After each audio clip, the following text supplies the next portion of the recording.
ክርስቶስ ኢየሱስ አሁን አስታራቂ ነው ብለው ያምናሉ ወይ ነው ጥያቄው። እሱ ጋር ስለሆነ ያለው አንድ ጊዜ ለሁል ጊዜ ነው እንጂ በየቀኑ አያስታርቅም።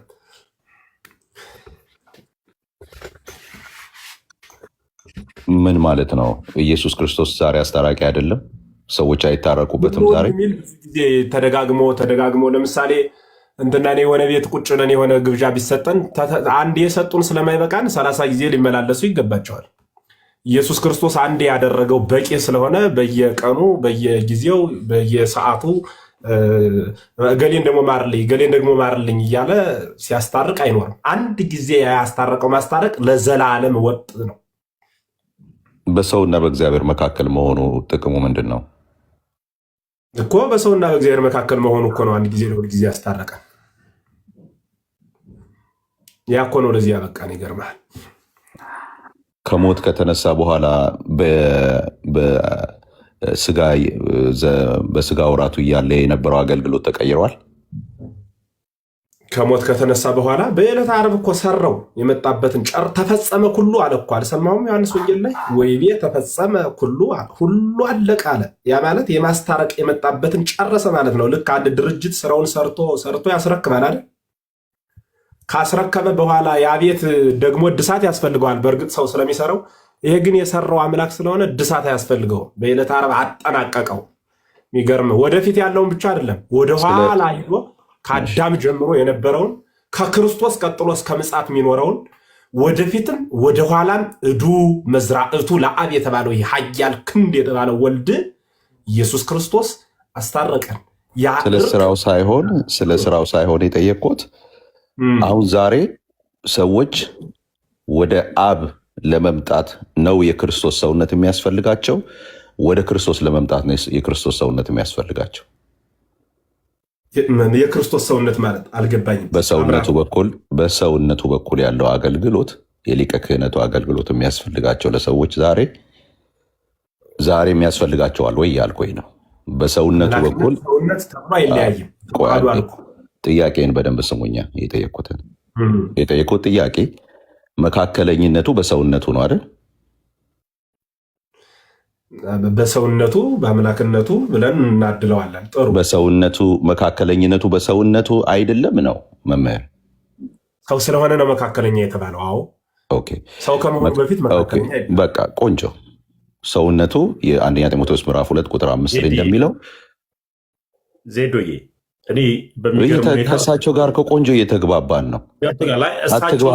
አንተን የምትረብሸው አሁን እሳቸው ተቸግር ያለው ካሉ እኔ ይንገሩኝ፣ እኔ ሀሳቤን አቆማለሁ። እንደ ሆስት ነው ያወራሁት፣ እንደ ሆስት ብቻ። እሳቸውም ጥያቄ እንዲጠይቁ ደግሞ ፍቀድላቸው። ይጠይቃል። መምህርም ጥያቄ እንዲዘጋጁ ስለፈለግኩኝ ነው። እሺ መምህር፣ ችግር የለውም። ዝግጅት አያስፈልገው። ጥሩ ሀሳብ እያነሳን ስለሆነ መሀል ባትገቡ ጥሩ ነው። ቆንጆ ሀሳብ እያነሳን ጥያቄ ሲጠይቁ እባክህ ብፁዬ አትግቡ። በጌታ እሳቸው በጣም ጥሩ ሰው ናቸው። አብረን እያወራ አትግቡ። አይረብሽ። ይሄ ነው የሚረብሸው ሰዎችን። አትረብሹ። በቃ ቀጥል፣ ወደ ጥያቄ ቀጥል። አመሰግናለሁ። ቴንኪው መምህር። ስለዚህ መካከለኛ ብለን ስንል በእግዚአብሔርና በሰው መካከል ሌላ መካከለኛ ስለሌለ በስጋው በኩል ባለው አገልግሎት ማለት የሊቀ ክህነቱ አገልግሎት በስጋ የዕብራውያን መጽሐፍ ምዕራፍ 5ም ከሰው መካከል ይመረጣል ስለሚል ክርስቶስ ኢየሱስ ሰውነትንም ገንዘቡ እንዲያደርግ ያደረገው እሱ ስለሆነ፣ ስለዚህ በሰውነት ያለ አገልግሎት ነው። ከሰውነቱ ምንድን አልከን? በሰውነቱ ያለ አገልግሎት ነው የሊቀ ክህነት አገልግሎት አይደል? ኧረ ከሰውነቱ እንጂ ከሰውነቱ ብለህ የሆነ ነገር ብለህ ነበር። አይ በሰውነት ነው ያልኩት። በሰውነቱ ያለ አገልግሎት ነው የሊቀ ክህነት አገልግሎት። መካከለኛነቱም የመጣው በሰውነቱ ካለ አገልግሎት ነው።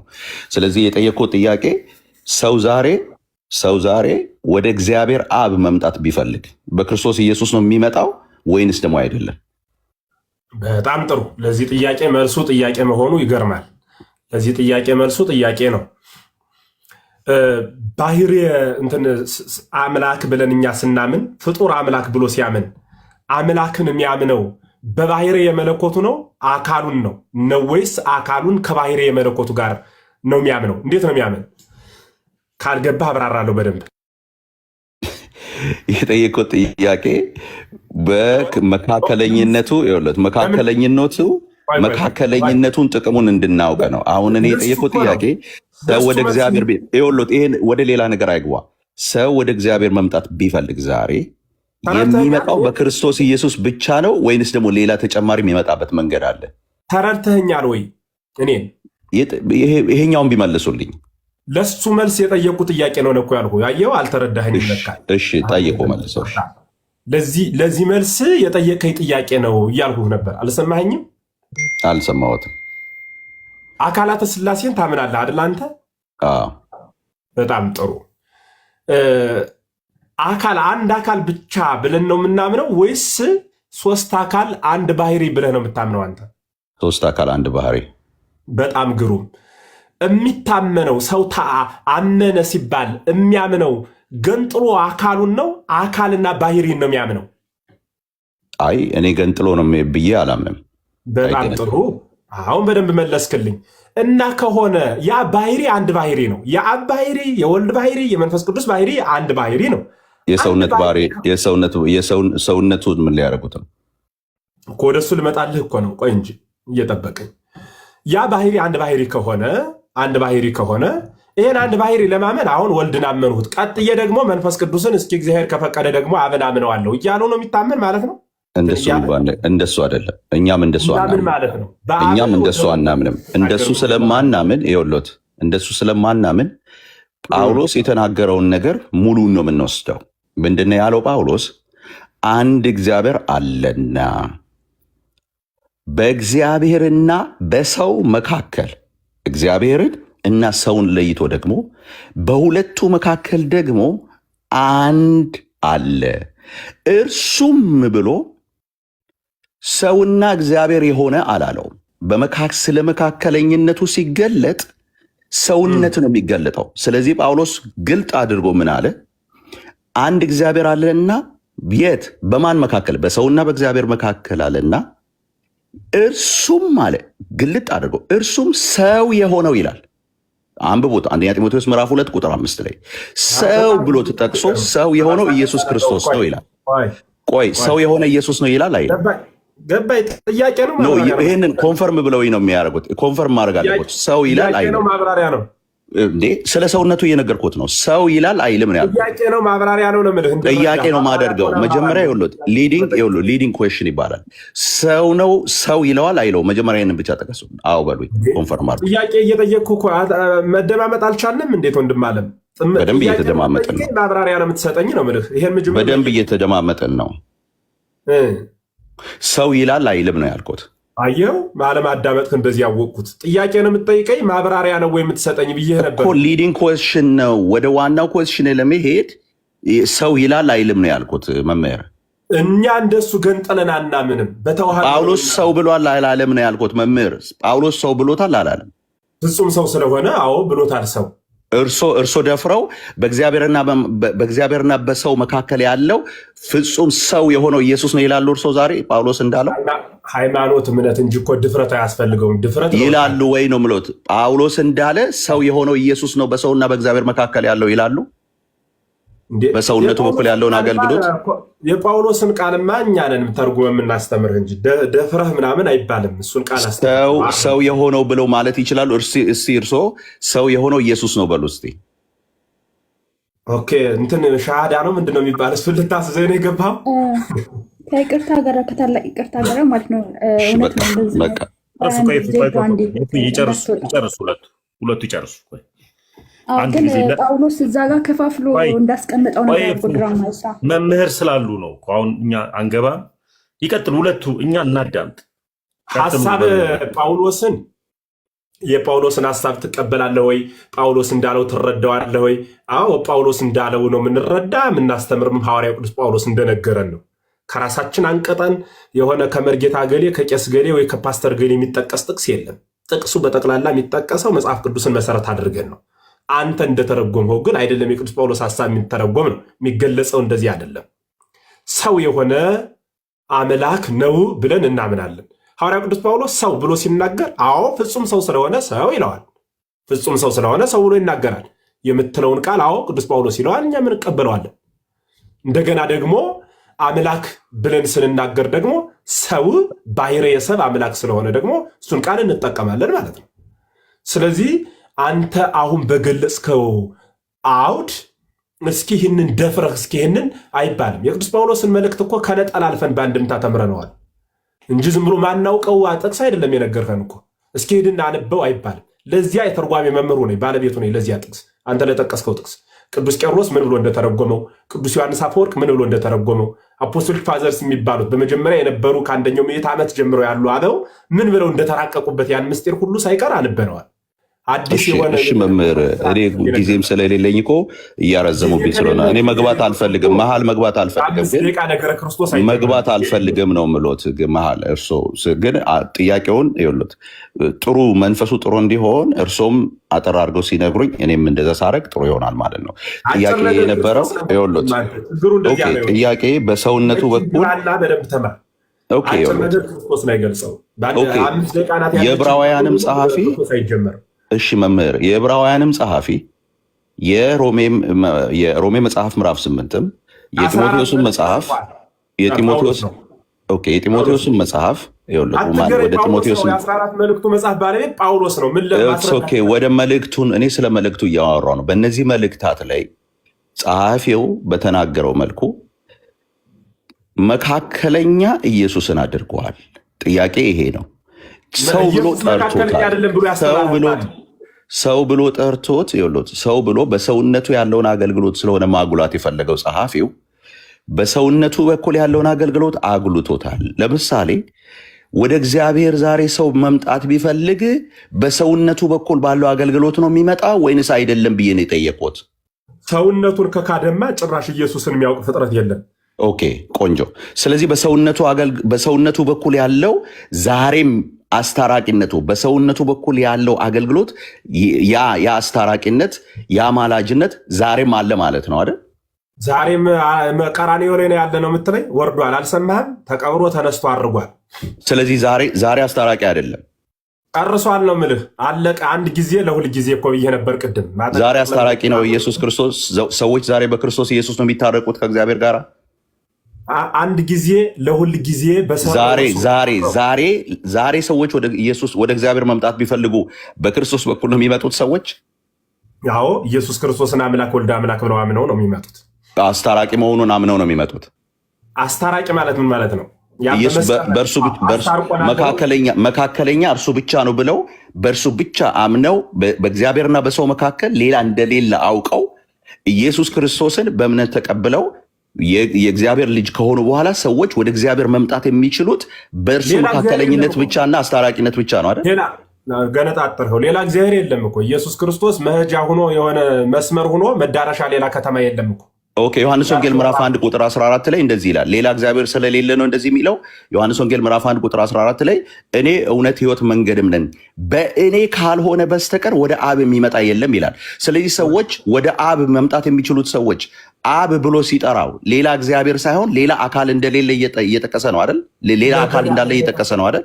ምስጢር ያመለጠ ከሱ ላይ ነው። አየህ፣ አብ ከወልድ ጋር በባህሪ የሚለያይ አይደለም፣ ሌላ የተለያየ አይደለም። አንተ ኖረ የምትለው ወልድ እንደ ታክሲ፣ አብ ደግሞ እንደ እንትን ሆኖ እንደ ፕሌን ሆኖ እየወሰደ እዚያ ውስጥ እየከተተ የሚመጣ አድርገን ያሰፈው። ስለዚህ አብ የሚባል የለም እያሉ ነው። አብ የሚባል የለም አላልኩም። ስለዚህ ሰው ወደ አብ ሰው ወደ አብ የሚመጣው በክርስቶስ ኢየሱስ ነው አይደለም? ጥያቄ ልጠይቅህ፣ አዳምጠኝ። ቆይ እቺ ብቻ መልሱልኝ በጌታ። ሰው ወደ አብ የሚመጣው በክርስቶስ ኢየሱስ ነው አይደለም? እኔ ጥያቄ ጠይቃለሁ። ተምዬ ይኸውልህ የጠየቁት ጥያቄ እኮ ግልጽ ነው። እኔ ዮሐንስ ወንጌል ምዕራፍ 14 ቁጥር 6 ሳደርግ እሳቸው ልክ አይደለም አሉ። ልክ አይደለም ካሉኝ ይችን ብቻ ይመልሱልኝ። ውይይቱን የምቀጥለው ከዚህ በኋላ ወደ አብ ሰው የሚመጣው በክርስቶስ ኢየሱስ ነው አይደለም? ቆይ ከዚህ በኋላማ ልትወጣ እኮ ነው። መወጣ ነኝ እያልህ እኮ ደግሞ አንድ ጥያቄ ጠይቃለሁ፣ መልስልኝ። እያወራሁ ነበር፣ ሚዩት አድርገው ነበር። እሺ ይቀጥል። ማን ያደረገ? ይቅርታ አላየሁም ነበር። ሰው ስለሆነ ከባህሪ አባቱ ከአብ ያንሳል? አያንስም። ሰው ስለሆነ ከባህሪ አባቱ ከአብ ያንሳል? አያንስም።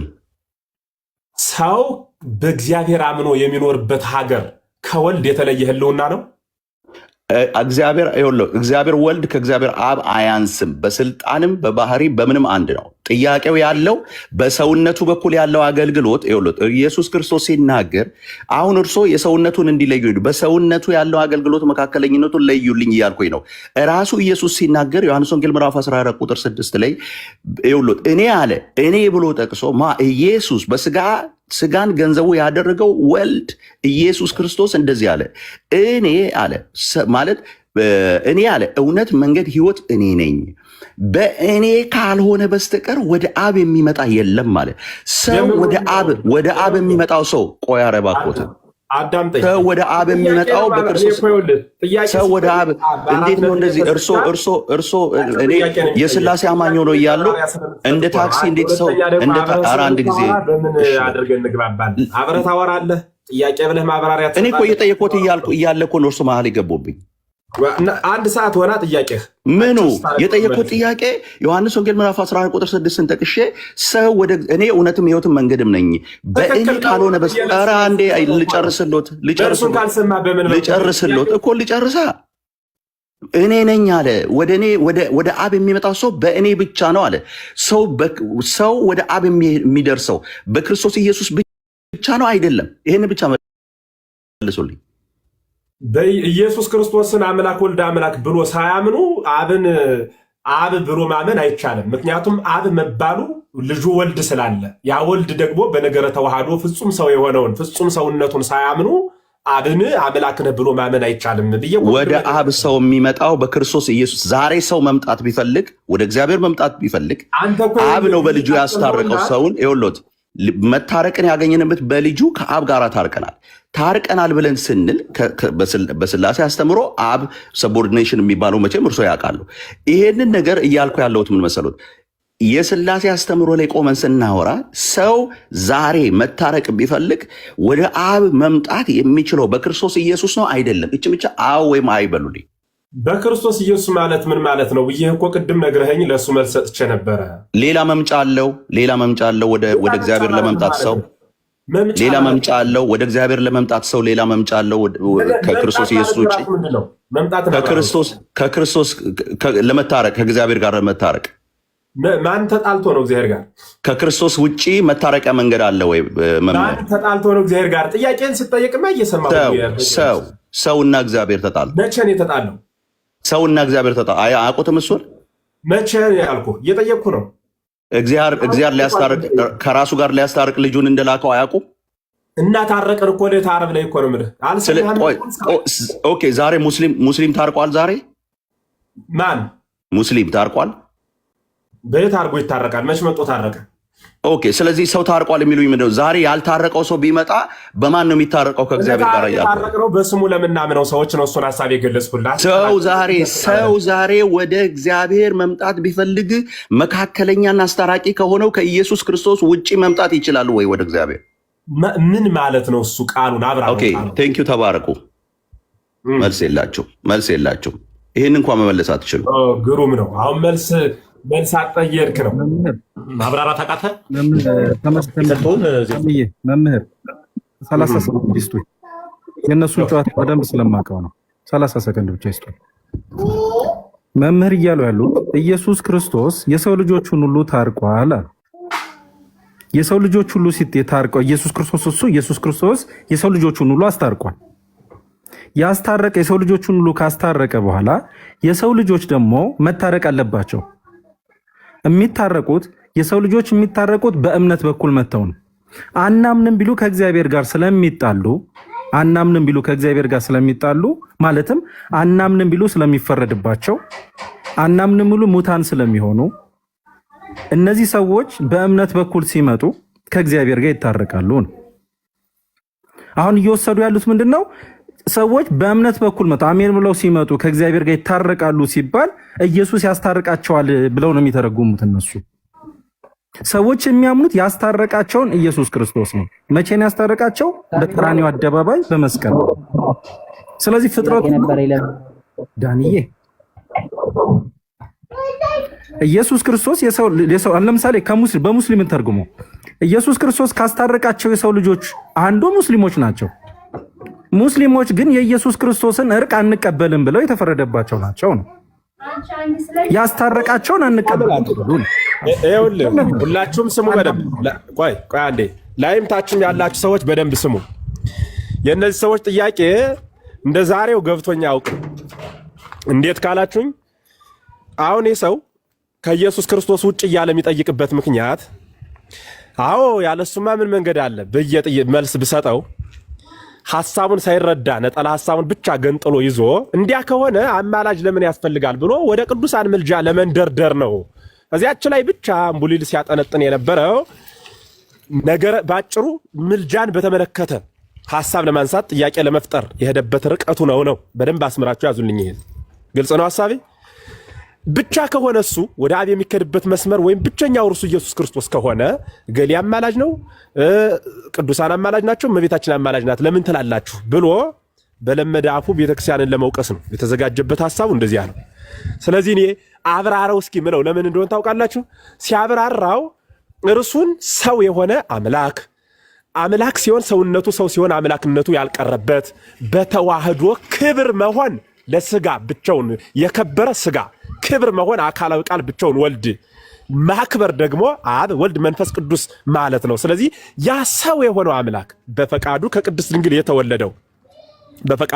ድንግል የተወለደው ባሕርየ ሰብን ሰው ያደረገ እርሱ በቀራንዮ የተገለጸው ደሙን ለዓለም ያፈሰሰው ሰውና እግዚአብሔርን ከራሱ ጋር ያስታረቀ እርሱ ወልድ ኢየሱስ ክርስቶስ አምላክ ብሎ ማመን እንዲያ ብሎ ሳያምን አብን የባሕርይ አምላክ ማለት ይቻላልን ብሎ ጥያቄ ቢጠይቀኝ በትክክል አይቻልም እለዋለሁ ማለት ነው። እሱ ግን እንዲያ ሳይል እንዲያው ዝም ብሎ የኢየሱስ ክርስቶስ መካከለኝነትና በርነት ከሱ ውጭ ሌላ በር አለ ወይ ይላል። አለ ካልሁት አያችሁ ነገረ ድነቱን ቀይረው የኢየሱስ ክርስቶስን አምላክነት በርነት ሌላ ሰው ይተካል ብለው ተናገሩ ብሎ ፖለቲካ ይሰራል። አይ የለም ካልሁት ደግሞ ከሌለ የቅዱሳንን ምልጃ ከሌለ ከየት አመጣችሁት ብሎ ነገረ ቅዱሳንን ደግሞ ይቃወማል ማለት ነው። ከዚያ በኋላ የእመቤታችን ምልጃ የመላእክትን ምልጃ እሱን ወደ መቃወም ሊሄድ ነው። ከዚህ መካከል አብራረው ነው ራሱን እንዲገልጸው ፈልጋለሁ። እንዲህ አይነት ጥያቄ ሲመጣ የኞች አንዳንድ እንከፎች አሉ። ዝም ብሎ የሆነ ምስጢሩ ሳይገባቸው ዝም ብሎ መልስ የሌለ መስሏቸው እንደዚህ ሆኖ እንደዚህ ሆኖ የሚሉ ኖ ይሄንን ያስተማረን ክርስቶስ ነው ባለቤቱ። መጡ አንዲትን ሴት ይዘው መጣው። እችን ሴት ዮሐንስ ወንጌል ምዕራፍ 8 ላይ በድንጋይ እንውገራት ወይ ብለው ስትሰስን ያዝናት። እንዳንተዋት ሙሴ ስትሰስን ከያዛችሁ ውገሩ ይላል። እንዳልወገራት ትናንት አትውገሩ እያልህ አስተምርሃል። እንዴት ነው ያሉት። እነሱ ከሁለት አንዱን ነው የጠበቁት። ውገሯት ብሎ ቃል ቢሰጥ ተመልከቱ፣ የሰው ሞት አያሳዝነውም። ትናንት አትውገሩ፣ ይህኛውን ቢመታችሁ ይህኛውን ስጡ ብሎ አስተማረ። ዛሬ ደግሞ ውገሩ አለ ብለው በአደባባይ ውገሯት ቢል ሊያሰጡት ነው። አትውገሯት ቢሉ ደግሞ ወሰዓረ ሕጎ ለሙሴ የሙሴን ሕግ ሻረ ብለው ደግሞ ሊያጣሉት ሊያካስሱት ነው። ሁለቱን ነው ይዘው የመጡት። እርሱ ግን ምን አላቸው? እነሱ ያሰቡትን ሳይሆን ዘአልቦ ኃጢአት እምኔክሙ ለይገራ በእብን አላቸው። ከእናንተ መካከል ኃጢአት የሌለበት በድንጋይ ይውገራት አላቸው። ያኔ ሁሉም በደላቸውን ያውቃሉና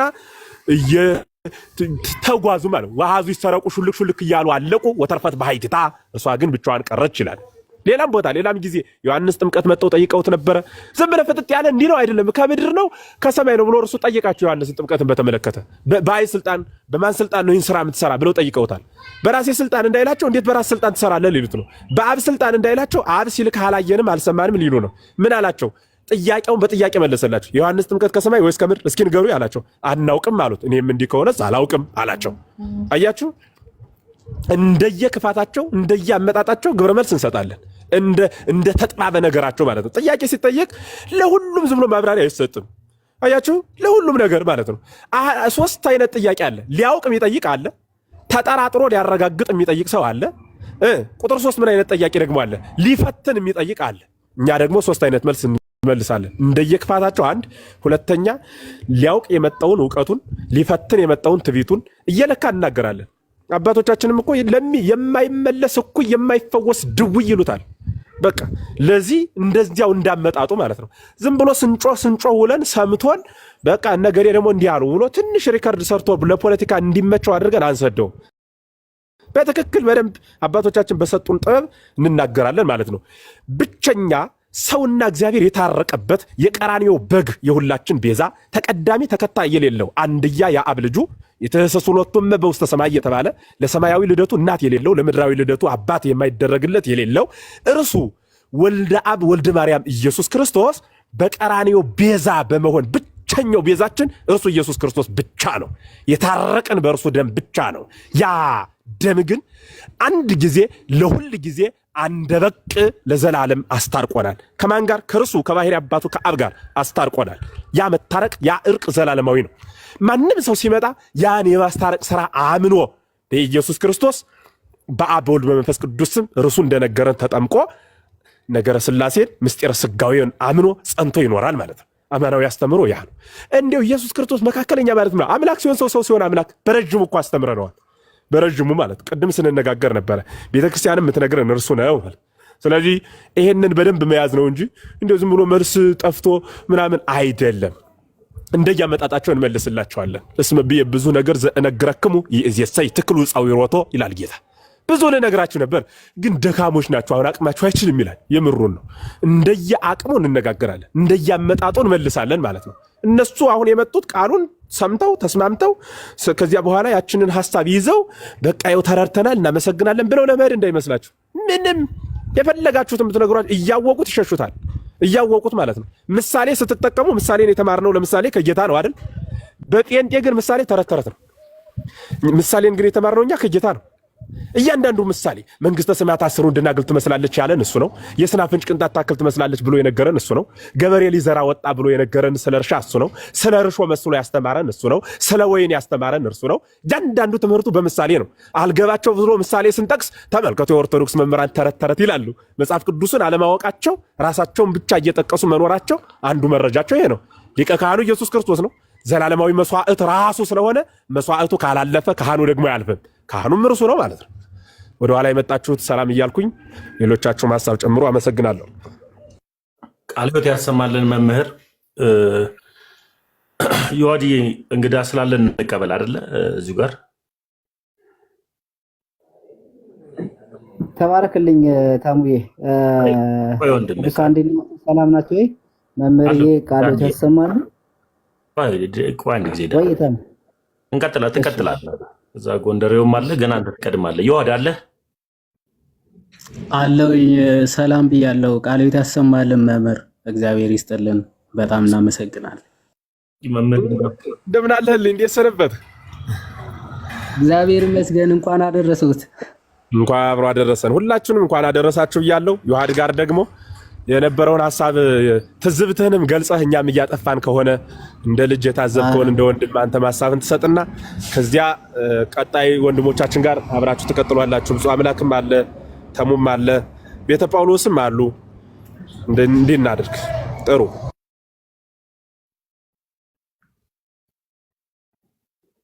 ቀጽልቦ።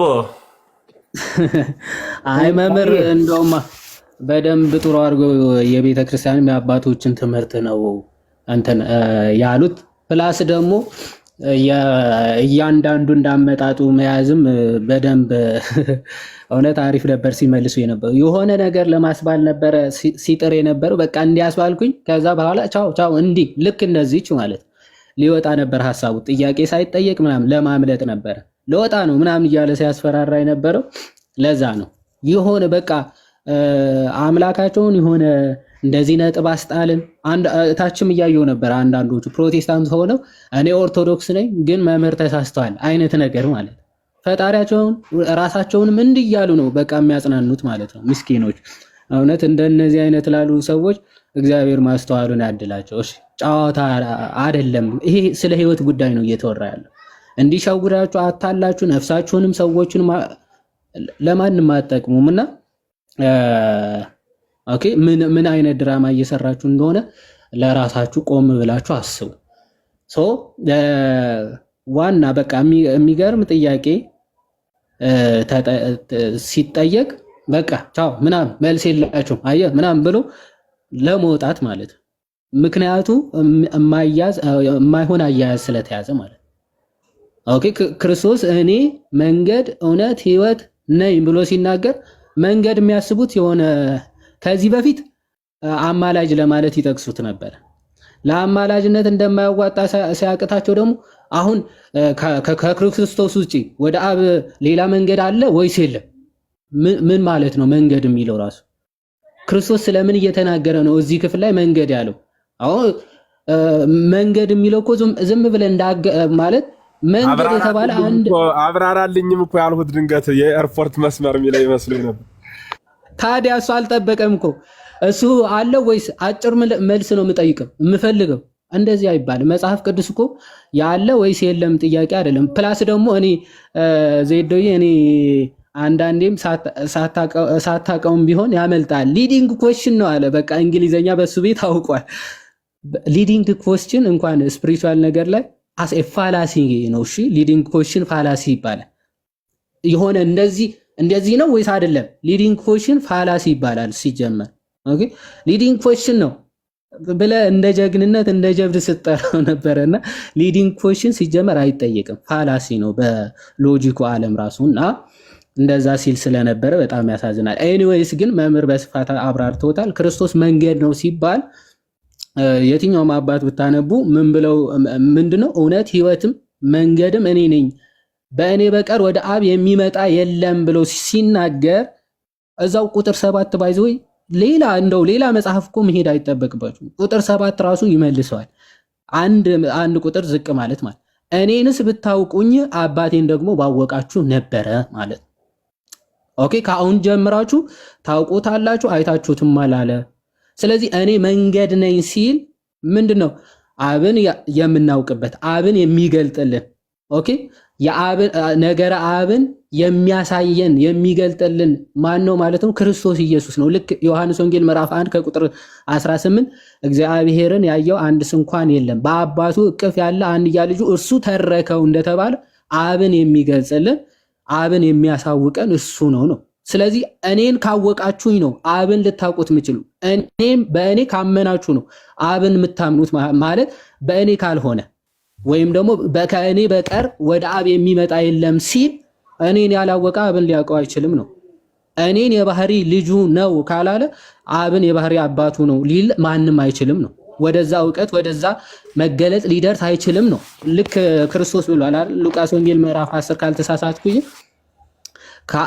ከአብ ብቻ በቀር ወልድን የሚያውቅ የለም ከወልድም ብቻ በቀር ኦኬ አብን የሚያውቅ የለም ይልና ወልድም ሊገልጥለት ከሚወድ በስተቀር ይላል። ወልድም ሊገልጽለት ከሚወድ በስተቀር። ስለዚህ ወልድ የገለጸለት ነው አብን የሚያውቀው ነው። ዛት ኢዝ ዘ ፖይንት ማለት። ስለዚህ እኔን ብታውቁኝ አባቴን ደግሞ ታውቁታላችሁ ሲባል በቃ ዛት ኢዝ መንገድ ማለት ይሄንን ወደ አብ የሚወስደን ማለት አብን የሚያሳውቀን አብን የሚገልጥልን ኦኬ ወደ አብ ልጅነት የሚያደርሰን እሱ ክርስቶስ ነው ማለት ነው። ሶ ይሄንን በደንብ ልናውቅ ልንረዳ ይገባል። ኦኬ የክርስቶስን ትምህርት አመሰግነው። ከመምህር በላይ ልታብራራልን የፈለከው መሰለኝ። መምህር አብራርተው ጨርሰዋል፣ አስተምረው መሰለኝ። እሺ ሚዩት አድርገውና ጥያቄ ካለ ትጠይቃለህ። እሺ ዳኒ ጥያቄ አለኝ። ለጥያቄ ነው። ሚዩት አድርገውና ታብታብ እያረክ ስማ። የምትቸኩል ከሆነ ደግሞ ታች ልካለሁ ማለት ነው። ዳኒ ትቸኩላለህ ወይስ ትረጋጋለህ?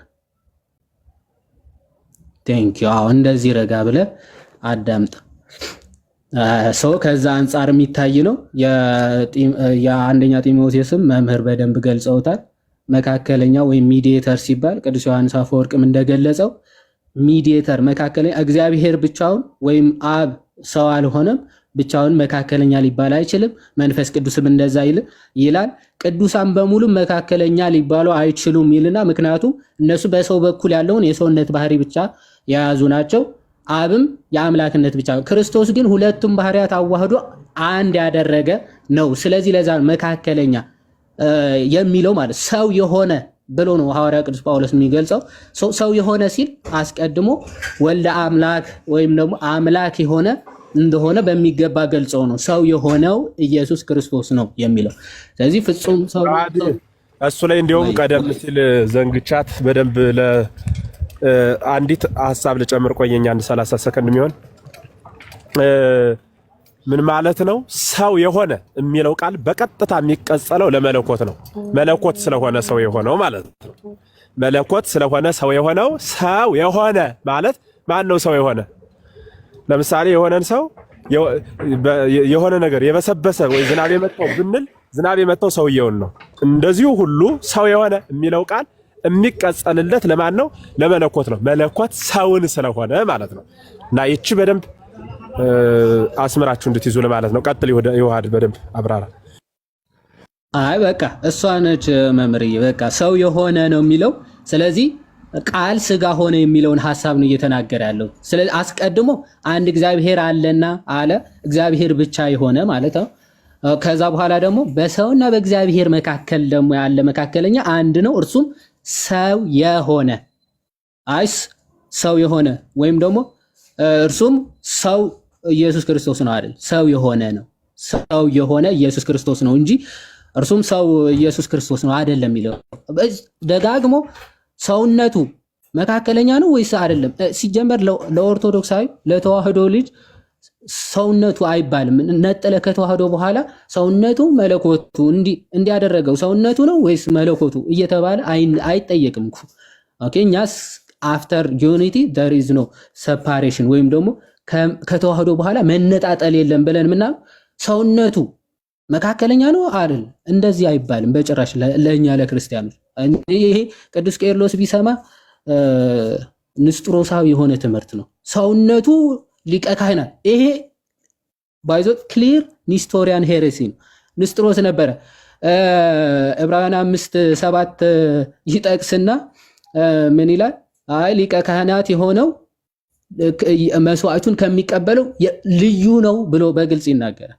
ማለት መስዋዕቱ ያቀረበው መስዋዕቱ ከሚቀበለው ልዩ ነው ብሎ በግልጽ ተናገረ።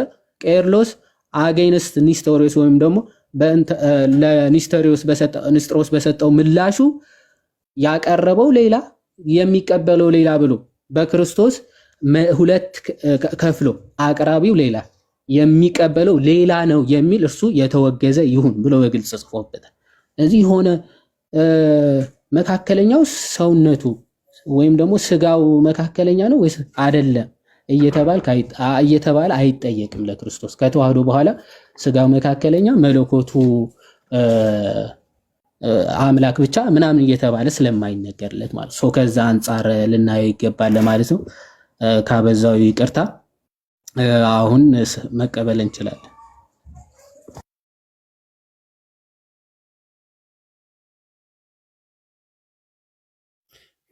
ዳኒ ጥያቄ እንቀጥል።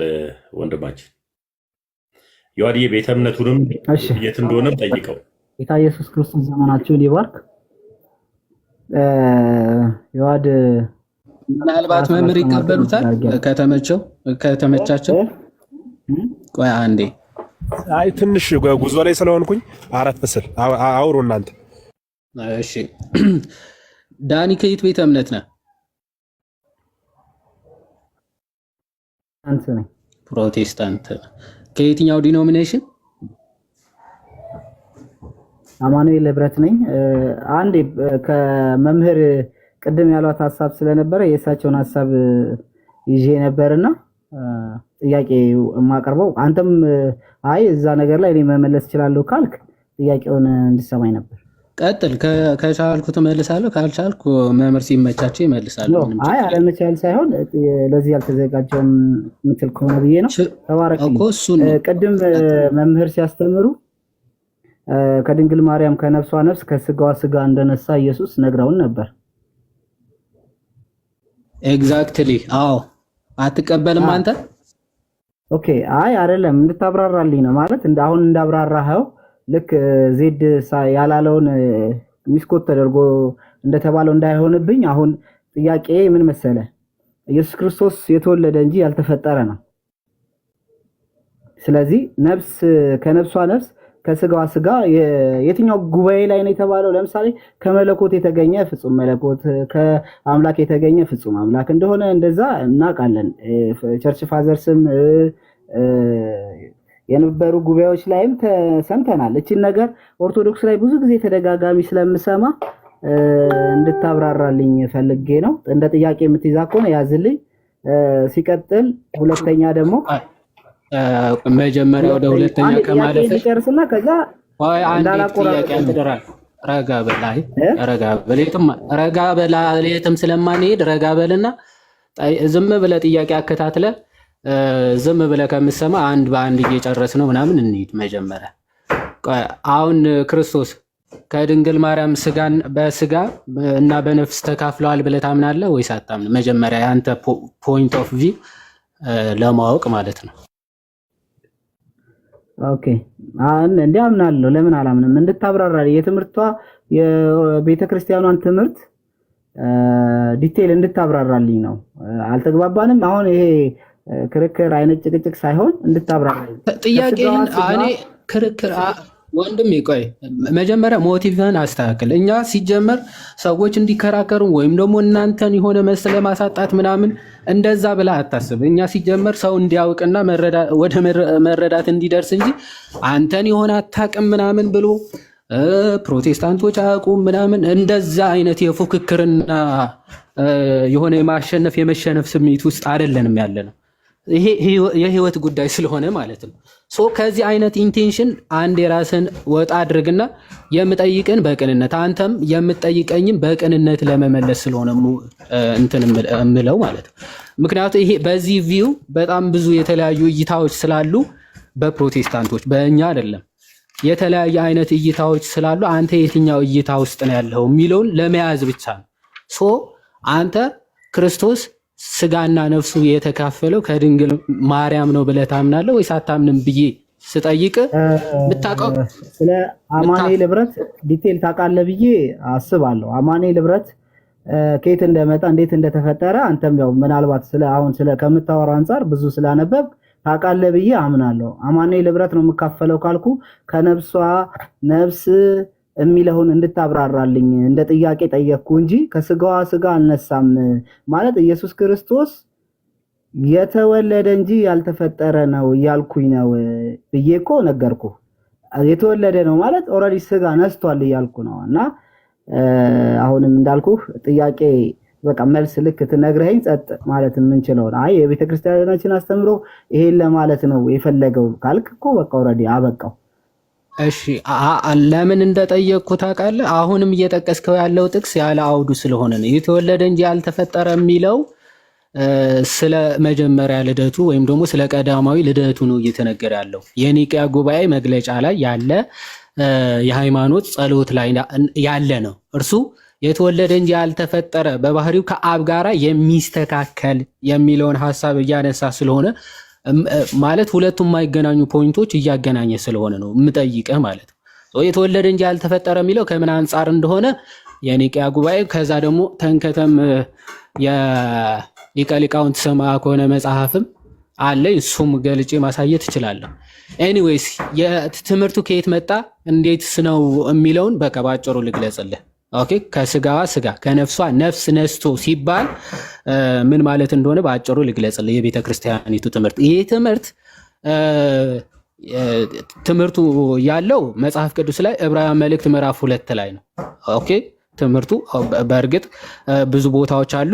የዚህ ሐሳብ ፖይንቱ ቃል በቃል የምናገኘው ዕብራውያን መልእክት ምዕራፍ 2 ከቁጥር 14 አካባቢ ጀምሮ ነው።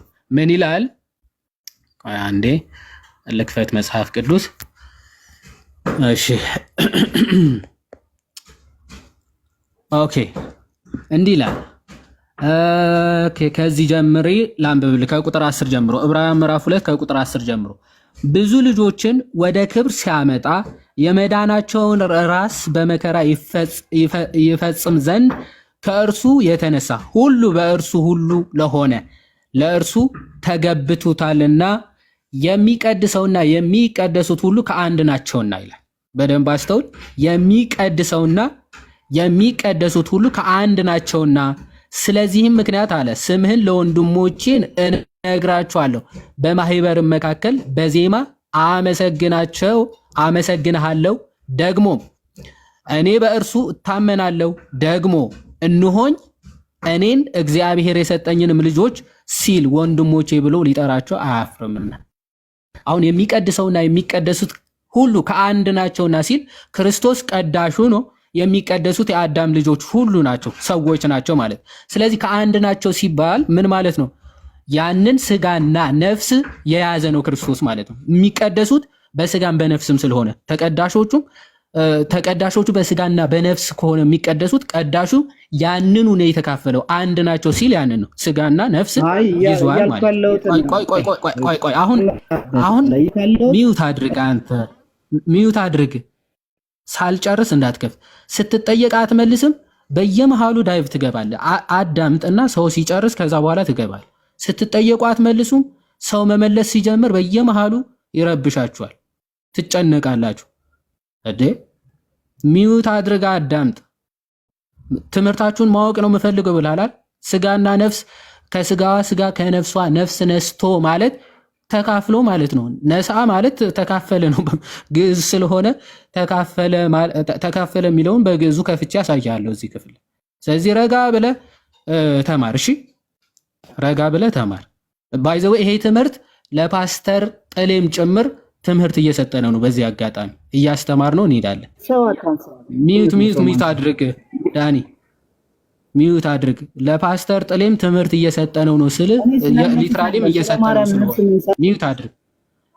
ሚዩት አድርግ። ደግመ ከከፈት ካሁን ለመማርም የምርም ለማወቅም ነው ያልከው ውሸት እንደሆነና የሆነ ስፒሪት በጣም እየተረበሸ እንደሆነ እውነቱ ሲገለጥ መጽሐፍ ቅዱስ ነው እየተነበበ ያለ። መጽሐፍ ቅዱስ ሲነበብ ስፒሪት ተነስቶ ካልጮክ ምናምን የምትል ከሆነ ስለዚህ ሌላ ነገር ነው። ሰው ተረጋጋ። መጽሐፍ ቅዱስ ነው እየተነበበ ያለው። መማሩ ይሻላል። እሺ ባይ ዘ ወይ ክርስቲያን በጎንም ወደ ታችም ወደ ፊት ለፊትም ወደ ሁሉም ነው የሚመታው። ያው የእግዚአብሔር ቃል ሰይፍ ነው፣ የተሳለ ሰይፍ አይደል? በሁለት በኩል የተሳለ ሰይፍ ነው። ወደዚህም ወደዚያም መቁረጥ መቻል አለበት። ክርስቲያንም እንደዛ ነው፣ በሁለት በኩል የተሳለ ሰይፍ መሆን አለበት። እንደዛ ነገር ነው። ስለዚህ ምን አለ ወንድሞቼ ብሎ ሊጠራቸው አያፍርም ሲባል ምክንያቱም ከእነርሱ ጋር የያዘው ባህሪ ወይም ደግሞ ገንዘብ ያደረገው ከድንግል ማርያም የያዘው ባህሪ ከእነርሱ ጋር አንድ ስለሆነ ወንድሞቼ እንኳን ብሎ ሊጠራቸው አያፍርም ተባለና ቁጥር 14 ምን ይላል? እንግዲህ ልጆቹ በስጋና በደም ስለሚካፈሉ ልጆቹ ሲል ከወላጆቻቸው ማለት ነው። የአዳም ልጆች ሁሉ ከወላጆቻቸው ልጆች ሲባል አባቶች አሉ ማለት ነው። በምንድነው የሚካፈሉት? በስጋና በደም ስለሚካፈሉ አለ። በስጋና በደም ስለሚካፈሉ እርሱ ደግሞ በሞት ላይ ስልጣን ያለውን በሞት እንዲሽር። ስለዚህ በስጋና በደም የተካፈሉት ሁሉ በሞት ምን ሰልጥኖባቸዋል ማለት ነው? ሞት ሰልጥኖባቸዋል ማለት ነው። ኦኬ፣ ሞት ሰልጥኖባቸዋል። የሰለጠነባቸው በምናቸው ላይ ነው? በስጋቸውም በነፍሳቸው ላይ። በደንብ አስተውሉ። እዚህ ጋር በስጋና በደም ነው የሚለው። ለምን በስጋና በደም አለ? በስጋና በነፍስ ለምን አላለም የሚለውን የተወሰነ ይድበታል በኋላ ላይ። ኦኬ፣ በስጋና በደም ስለሚካፈሉ እርሱ ደግሞ በሞት ላይ ስልጣን ያለውን በሞት እንዲሽር። ኦኬ፣ ስለዚህ ክርስቶስ በሞት ላይ ስልጣን ያለውን በሞት ለመሻር ምን አደረገ? ይኸውም ዲያብሎስ ነው አለና በህይወታቸውም ሁሉ ስለ ሞት ፍርሃት በባርነት ይታሰሩ የነበሩትን ሁሉ ነፃ እንዲያወጣ በስጋና በደም እንዲሁ ተካፈለ ይላል። አሁን ክርስቶስ ምን አለ? በህይወታቸው ሁሉ ፍርሃትን ባርነትን ውስጥ የነበሩትን ነፃ ለማውጣት እንዲሁ በስጋና በደም ተካፈለ ይላል። ስለዚህ ሞት የሰለጠነባቸው በስጋቸው ላይ ነው የአዳም ልጆች። እንዲሁ የተካፈለው እነርሱ ላይ የመጣውን ሞት እሱ ገንዘብ አድርጎ ወይም ደግሞ ይዞ ለማጥፋት ነው፣ ለመግደል ነው። ስለዚህ በስጋና በደም የተካፈለው በስጋ ባጭሩ እዚህ ገልጫ ለመሄድ አንድምታችን በግልጽ እንደሚናገረው ደም ማለት ልክ ዘፍጥረት አይ ቲንክ ምዕራፍ 4 አካባቢ ላይ የነፍስ ማደሪያዋ ደም ነው ስለሚል ከዛ አንፃር ደም የሚለው ነፍስን ለማጠየቅ ይመጣል። ወይም ደግሞ ስጋ ብቻ እንኳን ቢል ማለት ነው። ስጋ ብቻ ቢል ነፍስ ከነፍስ የተለየ ማለት አይደለም። ምክንያቱ የስጋ ሁሉ አምላክ ወይም ደግሞ የስጋ ለባሽ ሁሉ ጌታ ብሎ ሲናገር አይ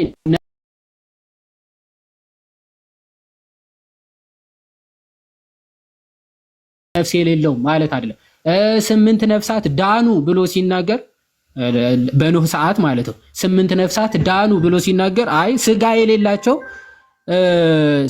የሌላቸው ነፍስ ብቻ የሆኑ ማለት አይደለም። ኦኬ መጽሐፍ ቅዱስ ስጋና ነፍስን ለመግለጽ አንዴ ስጋ ብቻ ብሎ ሊጠቅስ ይችላል፣ ነፍስ ብቻ ብሎ ሊጠቅስ ይችላል፣ ስጋና ነፍስ እያለ ሊጠቅስ ይችላል። የመጽሐፍ ቅዱስ የአገባብ ዘይቤ ስለሆነ ለምሳሌ ቃል ስጋ ሆነ ሲል ኦኬ ነፍስ ልክ እንደ መናፍቁ አቡሊናሪዮስ ነፍስ የለውም የሚል ሄረሲ አታመጣም አይደል? ቃል ስጋ ሆነ ሲል አይ ስጋ ብቻ እንጂ ነፍስን አልያዘም ትላለን አይደለም። ቃል ስጋ ሆነ ማለት ሰው ሆነ ነው።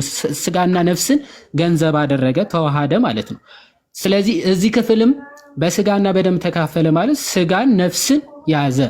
ኦኬ ምክንያቱስ በህይወታቸው ሁሉ ስጋ ብቻውን ህይወት አለው አይባልም። በነገራችን ኦኬ ስጋው ብቻ ህይወት አለው አይባልም። ምክንያቱ የስጋ ራሱ ህይወቱ ነፍስ ስለሆነች ማለት ኦኬ የስጋ ህይወቱ ማን ስለሆነች ነፍስ ስለሆነ ነፍስ ስትለየው ነው ስጋ ራሱ በድን የሚሆነው ሬሳ የሚሆነው ማለት ህይወቱ ነፍስ ስለሆነች በህይወታቸው ሁሉ ምን ስለሞት ፍርሃት በባርነት ይታሰሩ የነበሩትን ሁሉ ነፃ እንዲያወጣ በስጋና በደም እንዲሁ ተካፈለ ይላል። ከዛስ ምን ይላል? የአዳምን ዘር ይዟል እንጂ የያዘው የመላእክትን አይደለም ይላል። ሰው ሆኗል እያለ ነው። ባይዘው በስጋና በደም ተካፈለ ማለት ሰው ሆኗል ማለት ነው። ምክንያቱ የያዘው መልአክ አይደለም የሆነው። ታዲያ ምንድነው? የአብርሃም ዘርን የያዘው ሰው ነው የሆነው ማለት ሰው የሆነው ደግሞ በስጋና በደም ምን ብሎ ነው? ተካፍሎ። ይህን ግዕዙ ለመመልከት ነሳ የሚለውን ከሆነ የሚፈልጉት ወንድሞቻችን በግዕዙ ለማሳየት መምህርም ቃል በቃል በግዕዙ ይሉልናል። እዚህም እንዲህ አድርገን ማውጣት ይቻላል። ኦኬ ግዕዝ እናደርገዋለን። ግዕዝ እሺ። እስመ ደቂቅ ተሳተፉ በስጋ ወደም ኦኬ ውእቱኒ ተሳተፎሙ በዝንቱ ወከመ ቢጾሙ ከሆነ ሎሙ ከመ በሞቱ ይስዓሮ ለመልአከ ሞት ዘውእቱ ሰይጣን ይልና እሺ የታለ ወያርፈው ለኩሉ በሞት ለግምርት እስመ አኮ ያው ቁጥር 16 ላይ እስመ አኮ እመላእክት ዘነስኦ ዘእንበለ ዳይሙ እምዘርአ አብርሃም ይላል። ኦኬ ከመላእክትን አልነሳም። ታዲያ አብርሃም ዘነሶ እመላእክት አላ እምዘርአ አብርሃም የነሰውን ስጋ ከሰው ነስቶ የተዋሃደው እንጂ ከመላእክት ያመጣው አይደለም። ምክንያቱም የበደለ ሰው ነውና የሰውን ባህሪ የስጋ ተዋህዶ አዳነው እንጂ ይነሶ ለዘነሶ መላእክት የነሳውን ከመላእክት የነሳው አይደለም። አላም ዘር አብርሃም ከአብርሃም ዘር ከተወለደችው ከቅድስት ድንግል ከእርሷ ተወለደ እንጂ ማለት ነው። ግሩም አቤር ይስጥልን ቃል የታሰማልን መምህር። ስለዚህ የነሳው ስጋ አልነበረም ያልኩት ዮሐድ እኔ ነፍስ የተባለው ነው። ኦኬ ሌላ ጥያቄ መጠየቅ እችላለሁ? ዮሐድ አንተ አይ ዘረጋ በል እንጂ ምን እየሆንክ ነው? አልጨረስኩም። ተጨነቅክ እኮ ወዳጃችን። ሰው ጠይቆ እንዴት ይጨነቃል? እኔ በጣም ስፒሪታችሁ ባይዘው ይገርመኛል። ሰው ሲጠየቅ ሊጨነቅ ይችላል። ኦፍ ኮርስ ይሄ አሁንም ስንመለከት ተመስገን ቤቱን አው ሊድ ካረጋ ለኔ ምድል ሊሰጠኝ ልንማማር አይደለ? እኔ ወጣ ልንማማር ነው ይላል። ደግሞ ቅድም ልጠይቅ ነው አለ። ሲጠየቅ እኔ ለማወቅ ነው አለ። አሁን ደግሞ ለመወያየት አይነት ነገር እንዴ! ምንድነው ችግራችሁ? ስትጠየቁ አይ እኔ እኮ ለማወቅ ነው እኔ እንትናንተ ምናምን ሲል ነበር። አሁን ትምህርቱን እንግለጠው እንጂ ከመጽሐፍ ቅዱስ ሲባሉ በቃ ይጨነቃሉ። የእውነት በጣም ይጨነቃሉ። ስፒሪታቸው በጣም ይረበሻል። ምንድነው ማለት ከዚህ በፊት ስትሰሙ የነበረው ቤተክርስቲያኒቱ ከመጽሐፍ ቅዱስ ውጪ ነው የምታስተምረው ምናምን ስትባሉ ታድጉና መጽሐፍ ቅዱስ ተከፍቶ የቤተክርስቲያኒቱ ትምህርት ፕሩቭ ሲደረግ ትጨነቃላችሁ። የሆነ ፓስተራችሁ ስም የሳተውን ትምህርት እንትና ስቶ ነበር የሱን ትምህርትን በዚህ አጋጣሚ እናጋለጣለን ሲባል ሰው ዲፌንድ ለማድረግ እሪ ትላላችሁ። ማይ ግድነስ ቤተ ክርስቲያንን ለመክሰስ አታፍሩም? የሆነ ግለሰብ የስህተት ትምህርቱ ሊጋለጥ ነው ስትባሉ ታብዳላችሁ። ይሄ ነፍሳችሁን ይፈውስላችሁ። እውነት ለመናገር ወደ ገላትያ እንሄዳለን። ገላትያ 4ም ይህንን ታዲያ የነሳውን ስጋ ከማን ነው የነሳው? ከድንግል ማርያም ነው፣ ከየትም አይደለም ማለት ነው። ምን አለ?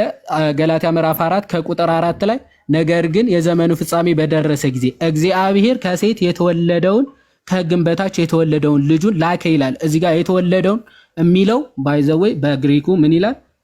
ሞኖጌን ይላል፣ ወይም ደግሞ የተገኘውን ማለት ነው። ቢጋት የተደረገውን ማለት ስጋውን። ስለዚህ ከሴት የተገኘውን ነው የሚለው ግሪኩ ማሳየትም ስለሚቻል ማለት ሄዳችሁን ብትመለከቱ መወለድ ማለት መካፈል፣ ያንን ስጋ ገንዘብ ማድረግ፣ መገኘት ማለት ማግኘት ማለት። ስለዚህ ስጋና ነፍሱ የተገኘው ከየትም አይደለም። ኦኬ ከየትም አይደለም። ምክንያቱም በፕሮቴስታንቶች 3 አይነት እይታዎች አሉ። ክሪኤሽናሊስት የሚባሉ፣ ኦሪጂኒስት ወይም ደግሞ ፕሪ ኤግዚስተንስ ኦፍ ሶል እና ከዛ ደግሞ ይሄ መካፈል የሚባለው ትምህርት በፕሮቴስታንቶች ዘንድ ይሄ አለ። አብዛኞቹ የሚያምኑትም ይሄ መካፈል የሚለውን ነው ማለት ነው። መካፈል የሚለው እንደውም በዚህ አጋጣሚ ሲስተማቲክ ቴዎሎጂ የሚል መጽሐፍ አለ የፕሮቴስታንቶች ሲስተማቲክ ቴዎሎጂ የሚል እዚህ ጋር የሚታያችሁ ከሆነ በጁድሰን ፕሬስ የተጻፈ ማለት ነው። በዩኒቨርሲቲ ደረጃ የተዘጋጀ ጽሁፍ ነው። ሲስተማቲክ ቴዎሎጂ ስለ ሰውል አመጣጥ ወይም ደግሞ ስለ ነፍስ አመጣጥ 3 እይታዎች በፕሮቴስታንቶች እንዳሉ ይናገርና ቤስት ኤንድ ትክክለኛው የመጽሐፍ ቅዱስ ትምህርት ግን ሰውል ወይም ደግሞ ነፍስ ከአባትና እናት ነው የምትካፈለው ብለው በደንብ ይናገራል። ባይዘው ይሄ ሳይንቲፊካሊ ፕሩቭ ማድረግ ይቻላል። ምክንያቱ አሁን ይሄ የሆነ ዘር ከእናትና ከአባት ከፍለው የሆነ ቦታ የሆነ ማህፀን አስቀምጠው ምናምን ስጋና ነፍስ ያለው የሆነ እንትን ህፃን ነው የሚሆነው እንጂ የሆነ ስፒሪቱ ከሌላ ወይም ነፍሱ ከሌላ ቦታ የሚመጣ ወይም ደግሞ በዛ ሰዓት የሚፈጠር ምናምን የሚባል አስተምሮ እንደሌለ ወይ መምህር እንደው ዝም ብሎ አንተንም ድከም ቢልህ ነው እንጂ ባጭሩ ለሌላው ለኛ ልጆች ረጅም ሰፊ ትምህርት ሰጣሃል። ቃለ ሕይወት ያሰማልን። ግሩም ነው። ለነሱ መልስ ለመስጠት ግን ሰው እንደሆነ ታምናለህ አታምንም በቂ ነው። አዎ ፍጹም ሰው እንደሆነ አምናለሁ ካለ ሰው ማለት ምን ማለት ነው ነው? ነፍስና ስጋ ተዋህደው ነው አይደል ሰው የሚባለው? ስጋ ብቻ ከሆነ የነሳ ስጋ ብቻ ነው የሚባለው። ነፍስ ብቻ ከሆነ ነፍስ ብቻ ነው የሚባለው። ሰው ነው እያልነው ነው። ሰው ማለት ደግሞ ምን ማለት ነው ብለን ስንፈተው 7 ማለት ነው። 3ቱ ባህርያተ ነፍስና 4ቱ ባህርያተ ስጋ እኒ ሲዋሃዱ የወጣው ስም የሚጠራበት ስም ሰው ይባላል ማለት ነው። ግልጽ ነው አይደል? ስለዚህ ፍጹም ሰው ሆኗል ማለት ምን ማለት ነው? የሰው ያለው ሁሉ የራሱ ኑሮታል ነው። ከላይ እንዳላመጣው ደግሞ ከአብርሃም ዘር ስጋው እንደተካፈለው ጥቅስ ካሳያቸው ከአብርሃም ዘር እንጂ ከመላእክት ስጋን እንዳላመጣ ጥቅስ ካዩ ከተረዱ ሰው ፍጹም ሰው ሆኗል ማለት ሰው ምንድነው ነው? ለምሳሌ አንድ ሰው ሲሞት ሰው ይባላል እንዴ? ሲሞት ስጋውንም አስከሬን ነፍሱንም ለግሏ ነፍስ ነው ምንላት። ነፍሲቱን ሰው ብለን አንጠራትም፣ ስጋውንም ሰው አንለውም። ምናልባት የሰው አስከሬን ልንለው እንችላለን። ነፍስ የነበራት ግን ሲለየው አስከሬን ብለን ማለት ነው። ስለዚህ ፍጹም ሰው ሆኗል ማለት በራሱ ነፍስና ስጋ ነስቷል ማለት ነው። ራሱ ቃሉ ማለት ሌላ ምንም ሌላ ትርጓሜ ማብራሪያም ሳይጨመርበት ማለት ነው። ያን ሰው የሆነውን ባህሪ ሰብን ተዋህዶ ሰው ሆኗል ምንለው መለኮት በስጋ የተገለጸው መገለጽ ነው ማለት ነው። ስለዚህ በደንብ ሰፊ ማብራሪያ ነው የሰጣቸው። እውነት ለመማር ከሆነ ወንድማችን ትምህርቱ ደርሶሃል። በአንድም በሌላም ከታችን ብትሆን ተከታተለ እንደሚሆን ባለሙሉ ተስፋ ነኝና ከስጋዋ ስጋ ከነፍሷ ነፍስ ነሳ ትላላችሁ፣ በጎን ደግሞ የተወለደ እንጂ ያልተፈጠረ ይላል። ቅድም ዮሐዴ መልሶታል። የተወለደ እንጂ ያልተፈጠረ የተባለ ከአብ ለመገኘቱ ለቀዳማዊ ልደቱ ነው እንጂ ለዳህራዊ ልደቱ የተነገረ አይደለም። ለዳህራዊ ልደቱማ የተፈጠረውን ስጋ እኮ ተዋህዶ የተፈጠረ ድንግል እኮ የተፈጠረች ናት። ከስጋዋ ስጋ ከነፍሷ ነፍስ ነሳ ማለት እኮ ፍጡር ስጋ ነሳ ነው። ያን የተፈጠረ ስጋ ነስቶ መለኮት ተዋህደው ተዋሃደውና ባህሪው የመለኮትን ባህሪው አደረገ ያ ስጋ ማለት ነው። ስለዚህ የተወለደ እንጂ አልተፈጠረ የሚለው ከአብ ለመወለዱ የተነገረ ቃል እንጂ ከድንግል ሲወለድ ያን የተፈጠረን ስጋ ገንዘቡ አላደረገም ለማለት የተነገረ ጥቅስ አይደለም። እሱን መያዝ ጥሩ ነው እና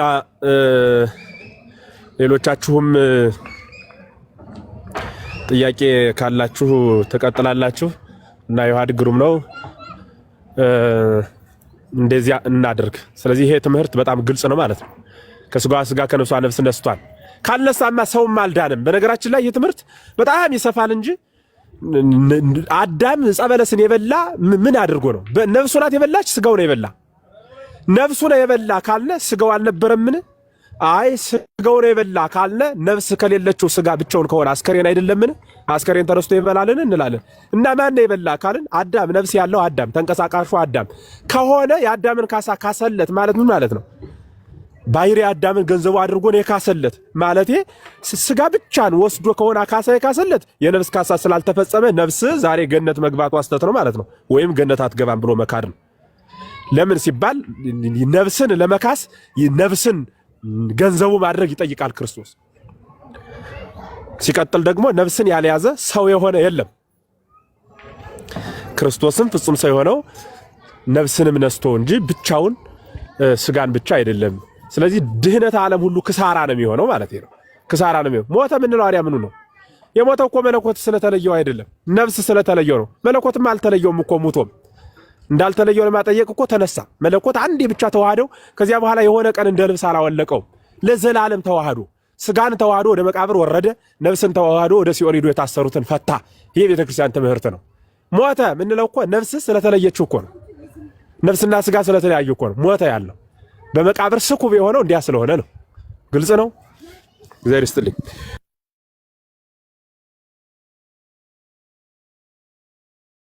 እሺ ቃለ ሕይወት ያሰማልን። እዮባ እንኳን ደህና መጣ ወንድሜ።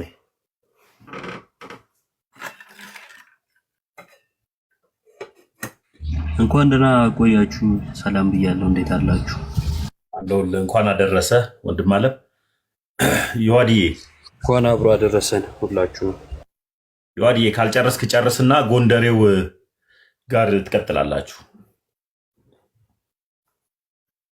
መምህር ጠቀለሉት እኮ በቃ እሱ ነው። አሁን የአባቶችም የነ ጎርጎርዮስ ምናምን እንመልከት ከተባለ ከነገረ ድህነትም በጣም የሚያረቅ ትምህርት ስለሆነ ነፍስን አልነሳም የሚለው ማለት ነው። ነፍስን አልነሳም ከተባለ ስለዚህ ምንድነው የሚለው ግዕዙ? ያልነሳውን አላዳነውም አይደለም የሚለው። ከዛ ስለዚህ የሚድነው የሚያነሳውን ነው ወይም ደግሞ የሚካፈለውን ነው። ያንን ያድናቸዋል ብሎ ዕብራውያን መልእክት ምዕራፍ 2 የሚገልጸው ሐዋርያ ቅዱስ ጳውሎስ። ስለዚህ ሰዎችን ለማዳን ያንን ውድቀታቸው ወይም ደግሞ ያንን የገጠማቸውን የነሱ በስጋም በነፍስም ነው አይደለም ሞታቸው። ያንን ስጋና ነፍስን ተዋህዶ ካልሆነ በስተቀር ሊፈውሰው አይችልም ማለት ነው። ቅዱስ ጎርጎርዮስም እንደተናገረው ያልነሳውን አላዳነውም ብሎ ስለተናገረ ስለዚህ እንግዲህ ነፍስም ነስቷል፣ የግድ ነው ከሷ ሊነሳ የግድ ነውና መዳናችንም ጥያቄ ውስጥ የሚከት ነው ነፍስ አልነሳም ከተባለ ማለት ነው። ቃለ ሕይወት አሰማልን መምህር ኤፍሬም ጥሩ አድርገው አብራርተውታል። እዮባ የሚመች ከሆነ ጥያቄ መቀጠል እችላለሁ? ቆይ አንዴ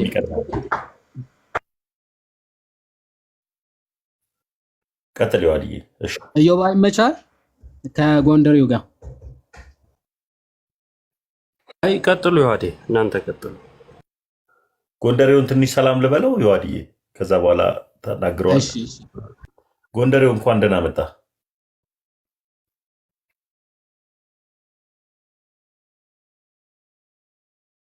ያው ሉተራዊ ስለሆንክ ጥምቀትን ታከብራላችሁ አይደል ጎንደሬው? ወደዛ ከመሄዳችን በፊት መምህር ኤፍሬምን መጠየቅ ፈልጋለሁ ነው። ቆይ ያነሱት ሀሳብ አለ። አንድ ጊዜ እሳቸው ጋር አትሄድ። ሉተራዊ ስለሆንክ ጥምቀትን ታከብራላችኋል ጎንደሬው? አይ ወደ ጥያቄ ብንሄድ ይሻላል። እሱ ሌላ ጥያቄ ነው። ወደ ጥያቄ እኔ ምንም አላደረኩም፣ ምንም አላልኩም። መምህር ኤፍሬምም አሉ፣ ዮሐድም አለ፣ ኢዮብም አለ፣ ሁላችንም አለን እና ሉተራዊ ስለሆንክ እንኳን አደረሰ የሚያልከኝ ሉተራዊ ስለሆንክ ጥምቀትን ታከብራላችኋል ጎንደሬው? እንግዲህ ፐርሰናሊ እኔ ጥምቀትን አከብራለሁ፣ ምንም ችግር የለብኝም። ለዛም ትናንትና ነገር ያለው ምክንያቱም ከሰው ጋር መከራከር አልፈልግም። ጥምቀትን በሰላማዊ መንገድ ነው ያሳልፍኩት ትናንትና። ገብቶኛል። ጥምቀትን ግን ስታከብሩ ግን መሰዊያው ላይ የምታደርጉትን ልብስ ለምንድን ነው አውጥታችሁ የምታጥቡት? እሱ ጋር አልደረስኩበትም፣ እሱን አላውቅም። ሉተራ ለምሳሌ አክልኛ አልፈለግም ወደዛኛው ጥያቄ ለመሰላ የሚጠቅም ስለሆነ ነው። የሚጠቅምም ስለሆነ እኮ ነው የጠየቁ እኮ የሚጠቅም ለሌላው ለምሳሌ ያክል ቤታቸውን እየከፈቱ ጥምቀት በኦርቶዶክስ መጽሐፍ ቅዱሳዊ ነው ብሎ ለሚከራከሩ ሰዎች በቂ የሆነ መልስ ነው። ሉተራውያንም ጥምቀትና መስቀልን ያከብራሉ። እንዲሁም ደግሞ ወደ ጥምቀተ ባህሩ ወይም ወደ መጠመቂያ ውሃ ስፍራ ሲሄዱ ሉተራውያን መሰዊያ ስላላቸው ሉተራውያን አዲስ ልብስ ይቀይሩና የቀየሩትን ደግሞ ልብስ አንስተው ሰው ወደሚጠመቅበት ቦታ አንስተው ያጥባሉ። ስለዚህ ሉተራውያንም ይህንን ነገር ስለሚያደርጉ ኦርቶዶክስ ብቻ ብለው እንዳይጠይቁ፣ ሲጠይቁ ሉተራውያን ለምንድን ነው የምትጠመቁት? ለምንድነው ጥምቀትንና መስቀልን የምታከብሩት ብለው መጠየቅ እንዲኖርባቸው ይህ የሉተራውያንም ስርዓት ስለሆነ በዓለም ስለሆነ ነው። ካላንደሯ ላይ ስላስቀመጠች ነው። ለዛም ነው ይህን ጥያቄ ጠየኩ። ቀጥል ከመምህር ኤፍሬም ጋር። እሺ ከመምህር ኤፍሬም ጋር የሚቀጥለው ምንድን ነው? ቅድም ስለ ባህሪ እያነሱ ነበርና የኢየሱስ ክርስቶስ ባህሪ አንድ ባህሪ ነው እያሉ ነበርና ወደ እሱ ጥያቄ ነው የሚሄደው። ጌታችን ኢየሱስ ክርስቶስ ከስጋዊ በኋላ ሁለት ባህሪ አለው ብንል ስህተት ነው አይደለም? የመጀመሪያ ጥያቄ ነው።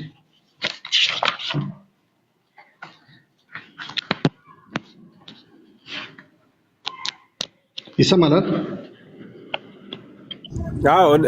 እኔን ነው ጥያቄው? ትክክል። አዎ ስህተት ነው። ግን ቀጥል። ሌሎቹ ጋር ያልገባህን በኋላ እጠራለሁ። ጥያቄው እኮ ጋር ስለሆነ ነው የምጠይቀው። ተመሳሳይ ነው። እንትን አንድ ሃይማኖት ነው የምናምነው። እነሱ የሚነግሩህና እኔ የምነግርህ እንደ ሌላው እንትን አይለያይም። እንደ ሌላው ድርጅት እኔ ግል የሚባል ትምህርተኛ ውስጥ የለም።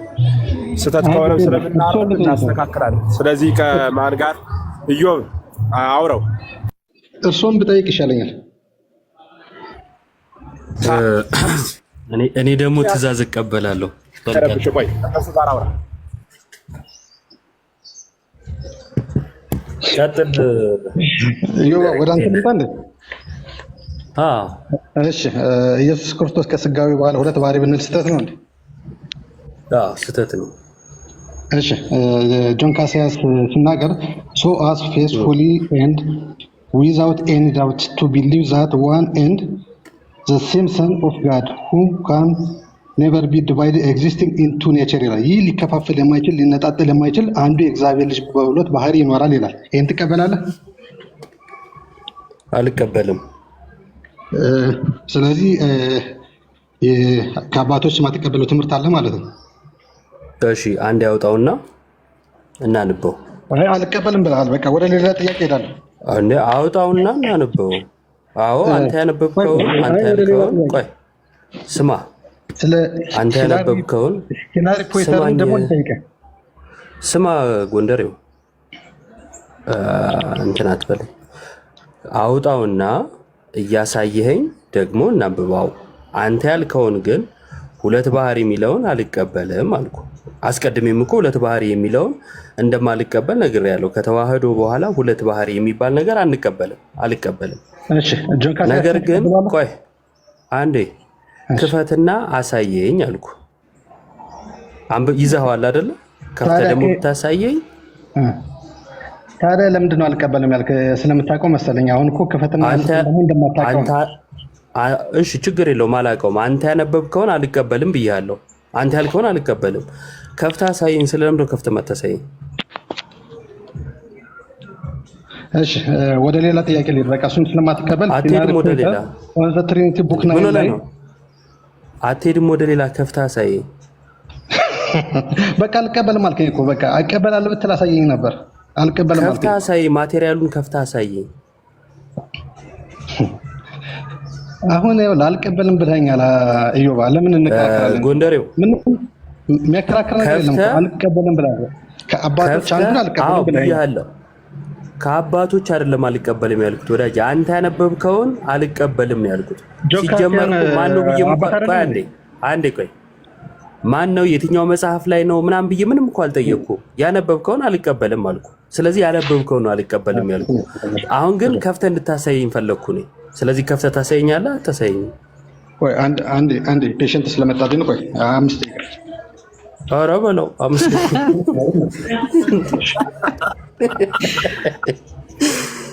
ያንተ ፔሸንቶች ነው ድንገት ነው የሚመጣ እንዴ ማስረጃ ማያሳዩ ፔሸንት ጥሩ። እኔ እኮ ወደ መለስኩለት ቀጥሎ ምን ይላል የሚለውን ለማየት ነው። እሱ ቀጥሎ ለካ አላሰብኩትም። አይ ቲንክ ፖለቲካ ፈልጓልና አባት አትቀበሉም የሚለው ውስጥ ለመግባት ማለት ነው። እና ያልገባውን እንዲብራራለት የመጣ ስለመሰለኝ ነበረ። ረጅምም አልሄድክም በመንገድ። ለማንኛውም ስትመለስ ከፍተህ ታሳየናለህ። እሱ እስኪመጣ ድረስ አንድ ጥያቄ ነበረኝ። ቅድም እነ ዮሐድ ከየት ቤተ እምነት ነህ ካወሩት እና መጠየቅ እችላለሁ? እስከዛ ከየት ቤተ እምነት ነህ? እኔ ከፕሮቴስታንት። የትኛው ዲኖሚኔሽን? የወንጌል አማኝ። እንግዲህ እኮ የትኛው ሙሉ ወንጌል ዲኖሚኔሽን? አይ ከዚህ በፊት 100 ጊዜ ነግሬያቸዋለሁ። ሙሉ ወንጌል ነኝ። አላስታውስም። ለማንኛውም የማስታወስም እንትን አይኖርብንም ብዙ ሰዎች ስለሚመጡ ማለት ነው። እና ነግሬያቸዋለሁ ብለህ 5-6 ሰዎች ብቻ ሁሌ የምናወራ አታስመስለው። እሺ፣ ለዛ ነው። እሺ፣ ቀጥል። ጥያቄ ቅድም ኢየሱስ ክርስቶስ ቆይ አንዴ ቃዶሽ ነው እንዴ? አዎ ቃዶሽ ነው። አዎ በማይገባ አድርጌ ነበር ቆየው ብዬ ቆይ አንዴ ቃዶሽ እኔ ቤት አትገባም። ለምን መሰለህ? የመከራከር ፍላጎት የለም። እኔ ለመከራከር አይደለም እኮ ያልገባኝን ለመጠየቅ ነው። ያልገባህን ለመጠየቅ በስነ ስርዓት ታወራለህ። አዎ ችግር የለውም አወራለሁ። በትክክል ከመለሰ በአግባቡ ታወራለህ። ዝም ብለህ የጩኸት ምናምን መንፈስህን እዛ እንድትመጣ አልፈልግም እኔ ቤት። እሺ ችግር የለውም አልከራከርም። በስነ ስርዓት የማያወራ እኮ ነው አውርደው። ይቀጥል ጥያቄ። ኦኬ ቅድም ስለ ነፍስ እያወራችሁ ነበረና ነፍስ እንዴት ነው? ከእናቱ ነው የሚወረሰው ወይስ ከአባቱ ነው? እሱ ግራ ስለገባኝ ነው። እሺ ስጋን የምንካፈለው ከእናት ነው ከአባት? ስጋማ ከእናት ነው የምንካፈለው። ከአባት አንካፈልም? ከአባት አንካፈልም። እንግዲህ ከአባት እንካፈላለን የሚለው መጽሐፍ ቅዱስ ላይ። እሺ ከእናት እንካፈላለን የሚለውን አሳየኝ። ከእናት እንካፈላለን የሚለውን ቆይ ላሳይሽ። ከዕብራውያን አንዱ ላሳይ። እሺ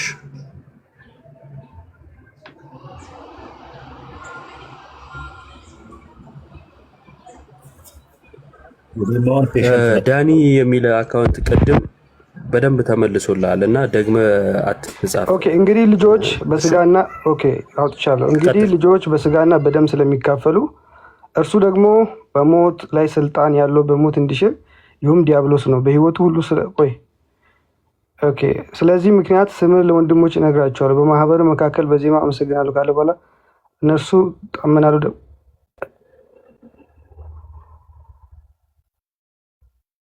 ኦኬ እንግዲህ ልጆች በስጋና በደም ስለሚካፈሉ እርሱ ደግሞ በሞት ላይ ስልጣን ያለው በሞት እንዲሽር ይሁም ዲያብሎስ ነው አለ በኋላ በህይወቱም ሁሉ በሞት ፍርሃት ከባርነት ይታሰሩ የነበሩትን ሁሉ ነፃ እንዲያወጣ በስጋና በደም እንዲሁ ተካፈለ ይላል እዚህ ክፍል ላይ። ስለዚህ ኢየሱስ ክርስቶስ ስጋና ደም እንደተካፈለ በመጽሐፍ ቅዱስ አስቀምጧልና ስለዚህ ነፍስ የሚል የለም፣ ሽታውም የለም። እናንተ ነፍስን ተካፍሏል ብላችሁ ስለምትሉ ቆይ አንዴ ቆይ አንተ አይ ነፍስን ተካፍሏል ብላችሁ ስለምትሉ ቆይ አንዴ ልጨርስ። አንዴ አዳምጥ። እንደዚህ የምትሆነው ነገር በጣም ነው የሚያስጠላው። እግዚአብሔር የሚያውቀው አንደኛ የተጠየቀው ጥያቄ ራስ ያወራኸውን ማስረጃ አምጣ እንጂ ነፍስ ይካፈላል አይካፈልም የሚለውን ጥያቄ እንድትመልስም ማንም አልጠየቀህም። ራስህ ምን አልክ? ስጋን የሚካፈሉት ከእናት ነው እንጂ ከአባት አይደለም ማለት። ከእናት ነው የሚለውን አንጣ ስል ጥቅሱ እንደማያወራ ገብቶሃል። ስለዚህ ማምለጫ ምክንያት ነው የፈለግከው። እንደዚህ ደግሞ አይነት ውይይት እውነት ለመናገር በጣም አስጠልቶናል። አንፈልግም። በቃ ይሄን ጭቅጭቅ ምናምን አጉል ድራማ ምንም። አሁን የቅርብ ጊዜ ሰው ነው። ቆይ አንዴ ልጨቃጨቅ አይደለም እኮ በእናትህ እረፍ። በቃ በጣም ከሰለቸኝ ነገር አንዱ ምንድነው እንደዚህ አይነት ነገር ማለት ነው እየሰሙ እንዳልሰሙ መሆን ምናምንና አንፈልግም። በጣም ብዙ ሰዎች በስርዓት የሚያወሩ አሉ፣ እውቀት ልንገበያይ የምንችላቸው። ከአንተ ጋር ጊዜ ማጥፋት በፍጹም አልፈልግም እኔ በግሌ ማለት ነው። የጠየቅኩ ከእናት ግን ይካፈላሉ ብለሃል አይደል? ከእናት ይካፈላሉ የሚለው አለ እሱ ጥቅስ ላይ ወይስ የለም? አለ ካልክ ከፍተህ ታሳየናለህ፣ የለም ካልክ እንቀጥላለን። አለ እኮ ኢየሱስ ከማርያም አይደል የተወለደው? ክፈተው። ስለዚህ በስጋና በደሙ ተካፈለ ይላል እኮ። አንዴ ስለ ክርስቶስ አይደለም ያወራ ነው ወዳጄ። አንድ ሰው ሲወለድ ስጋን የሚካፈለው ከማን ነው ስለ አይ ከአባት አይካፈልም ከእናት ነው አልክ። ከእናት ስጋን ሰው እንደሚካፈል አሳየኝ ነው ያልኩ። ግልጽ ነው። ኦኬ ላሳይ። ጥያቄን መጀመሪያ ላስቀምጥ። እኔ እኮ ምን መሰለህ ስጋን ከእናት ይካፈላል የሚለው ጥቅስን አሳየኝ። ያው መጽሐፍ ቅዱስ ይናገራል እኮ ኢየሱስ ክርስቶስ የነሳው ስጋና ደም ነው እንጂ ነፍስ አይደለም ብሎ ይናገራል። እናንተ ደግሞ ነፍስም ትላላችሁና ነፍስ ከየት ነው ያመጣችሁት? ነፍስ የሚለውን ያለ ዘራ ቢስ እኮ ነው አንተ ክርስቶስ የተወለደው። ክርስቶስ አባት የለውም እኮ ለምድራዊ ልደቱ። ሰው ላይ እኮ ነው አሁን እያወራን ያለ ነው። ምኑን ነው ዘው የመጣው? አይስ መጽሐፍ ቅዱስ ነፍስ ተካፈለ ብሎ አይደለም። እናንተ ነፍስ ተካፈለ ብላችሁ ስለምትሉ እኮ ነው። እባክህ አንተ ማታውቀውን ነገር አታውራ። እንዴ አንድ ጥያቄ ስትጠይቅ ያቆማል ያንተ እንትን። ግን ከዛ በፊት ስህተትህን እንድታየው ማለት ነው። አሁን ሰው ብዬ ስጠይቅ ጥቅስ እንደሌለ ታውቃለህ። ስለዚህ ምን አደረግ? ክርስቶስ ያለ አባት ከእናት ነው የተወለደው ሰው፣ እሱም ፍጹም ሰው ነው። ስለዚህ ይኸው ከእናት ስጋን ይካፈላል ከአባት ግን አይካፈልም ለማለት ሞከርክ። እሺ ይህንን ምሳሌ ወይም ይህንኑ ነገር ቀጥታ ወደ ሰዎች ሁሉ ይዘን መሄድ ከቻለን ሰዎች ሁሉ ያለ አባት ከእናት ብቻ ሊወለዱ ያስፈልጋል ማለት ነው። እኔ የጠየቅኩ ግን ስፔሲፊክ ስለ ክርስቶስ ሳይሆን ሰው ስጋን የሚካፈለው ከእናትም ከአባትም ነው ወይንስ ደግሞ ከእናት ብቻ? ስለ አይ ከአባት አይካፈልም ከእናት ብቻ ስላልከኝ ስለ አጠቃላይ ስለ ሰው ነው የተወራው። አይ ይሄ ስለ ሰው ሁሉ ይወክላል ምትለኝ ደግሞ ከሆነ ያ ማለትም ስለ ክርስቶስ የተነገረው ማለት ነው። ክርስቶስ ያለ አባት ከእናት ብቻ ነው የተወለደው። ሰው ሁሉ ያለ አባት ከእናት ብቻ ነው የተወለደው ብለህ ታምናለህ ወይ? ኦኬ እኔ ሰው ሁሉ ከእናት ብቻ ተወልዷል ብዬ አላምንም። ሰው ሲወለድ ከእናትም ከአባትም ነው የሚወለደው። ነፍስ ግን ስለዚህ ስለ ሰው መልስልኝ። ቆይ ነፍስ ጋር አትሂድ፣ ነፍስ ጋር አትሂድ። ቆይ ይሄን ጨርስ። ተሯሩጦማ አይሆንም። ስለዚህ አስወራኝ። አንዴ አስወራኝ። ቆይ አልጨረስኩም። ርዕሱን እየለቀቅ ወዲያ ወዲያ አትበል። እሺ ለመጨረሻ ጊዜ ነው የምጠይቅ። አይ ካልክ ታች ሆነ ትሰማለህ ማለት ነው። ስለዚህ ሰዎች ሁሉ ላይ ከሆነ እያወራን ያለ ነው። ሰዎች ሁሉ በቃ ሰዎች ሁሉ ስጋን ከእናት እንጂ ከአባት አይካፈሉም የሚለውን ጥቅስ አሳይ። ኦኬ እኔ እንደዛ ብዬ አይደለም ያልኩት። እኔ ስለ ኢየሱስ ክርስቶስ ለማውራት ነው እንጂ ጥቅስ የጠቀስኩት። ኦኬ ሲጀመር እኮ ኢንቴንሽናችን ምን እንደሆነ ይታወቃል እኮ። እየተወራ ያለው ስለ ኢየሱስ ክርስቶስ ጥቅስ የለም ማለት ቆይ እየተወራ ያለው ስለ ኢየሱስ ክርስቶስ ነው እንጂ ስለ ሰው ሁሉ አይደለም። ጥቅስ የለም ማለት ጥቅስ የለም ማለት እኔ ሲጀመር ነፍስ ይወረሳል ብዬ አላምንም እኮ። ነፍስ ከሰማይ ነው ማለት ነው። እንግዲህ ነፍስ ይወረሳል ከእናትም ከአባትም ይወረሳል ብዬ አላምንም። መጽሐፍ ቅዱሳዊ አይደለም ሲጀመር እሱ። እሺ አንዴ መጽሐፍ ቅዱስ ስጋ ብሎ ሙሉ ሰውን ነፍስም ብሎ ሙሉ ሰውን ይናገራል ወይስ አይናገርም? እሱም ይናገራል። እሺ 8 ነፍስ እንደወጡ ይናገራል አይደል? ጴጥሮስ መልእክት ላይ እሱ ሌላ ርዕስ ነው። አሁን እያወራን ያለነው ሌላ ርዕስ ነው። አረባክ ስለ ነፍስና ስለ ስጋ ነው እያወራን ያለ ነው። በተለይ ደግሞ ስለ ነፍስ 8ቱ ነፍሳት የዳኑበት መርከብ ይላል እና 8 ነፍሳት የተባሉት ስጋ ያላቸው ሙሉ ሰዎች ናቸው ወይንስ ደግሞ ስጋ የሌላቸው ነፍስ ብቻ የሆኑ ናቸው? ኢዮብ አንተ ወደ ሌላ ሐሳብ እየሄድክ ነው። እኛ ስለዛ እያወራን አይደለም። እንድትረዳው ነው። በእናትህ ስለ 8ቱ ነፍሳቶች እያወራን አይደለም። ስለ ኢየሱስ ክርስቶስ እየተወራ ያለው እኮ እንድትረዳው ነው። መልስልኝ። አይ የማይገናኝ ነገር ነው አይጠቀስከው። አይገናኝ። አንተ መልሰው ካወቅከው። ጥያቄን ግልጽ አድርግልኝ። ጥያቄው ግልጽ ሳይሆን ነው እዚህ ውስጥ አልገባም የምትለው? እሺ 8 ነፍሳት የተባለው ነፍሳት ተብሎ የተጠቀሱት ጴጥሮስ መልእክት ላይ ማለትም ከኖህ የጥፋት ውሃ የዳኑት ማለት ነው። እነርሱ ነፍሳት ተብሎ የተገለጹት ስጋ ያላቸው በቃ ሙሉ ሰው ናቸው ወይስ ነፍስ ብቻ ናቸው? ስጋ ያላቸው ሙሉ ሰው ናቸው። ነፍስ ብቻ እንዴት ይሆናሉ? በጣም ጥሩ። ስለዚህ ነፍስ ተብሎ ሲገለጽም ሙሉ ስጋ በቃ ሙሉ ሰውን ነው። ስጋም ተብሎ ሲገለጽ ሙሉ ሰውን ነው ማለት ነው። ኦኬ። ስለዚህ ስጋ ማለት ነፍስም እንደማለት ነው። ቆይ አንዴ። ስለዚህ አሁን ነፍስ የሚመጣው ከሰማይ ነው የሚለው ማለት እያንዳንዱ ሰው ሲወለድ ነፍስ ከሰማይ ነው የሚመጣው የሚለውን ጥቅሱን አስነብበኝ። ኦኬ። ነፍስ ከሰማይ እንደሚመጣ ላሳይ። ኦኬ። አሪፍ ጥያቄ ነው የጠየቅኝ። እሺ፣ እያንዳንዱ ሰው ሲወለድ ነፍሱ ከሰማይ እንደሚመጣ ነው የምታሳየኝ አይደል? ቆይ አንዴ።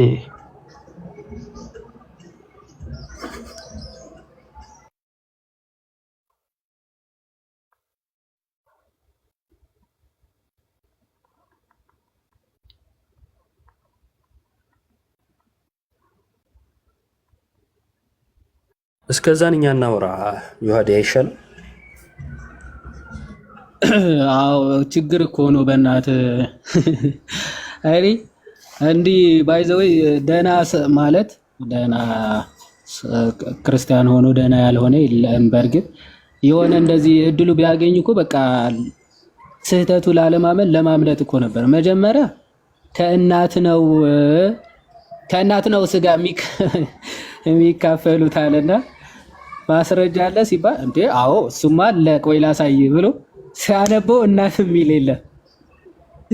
ከዛ ነፍስ የሚል የት አለ ይላል።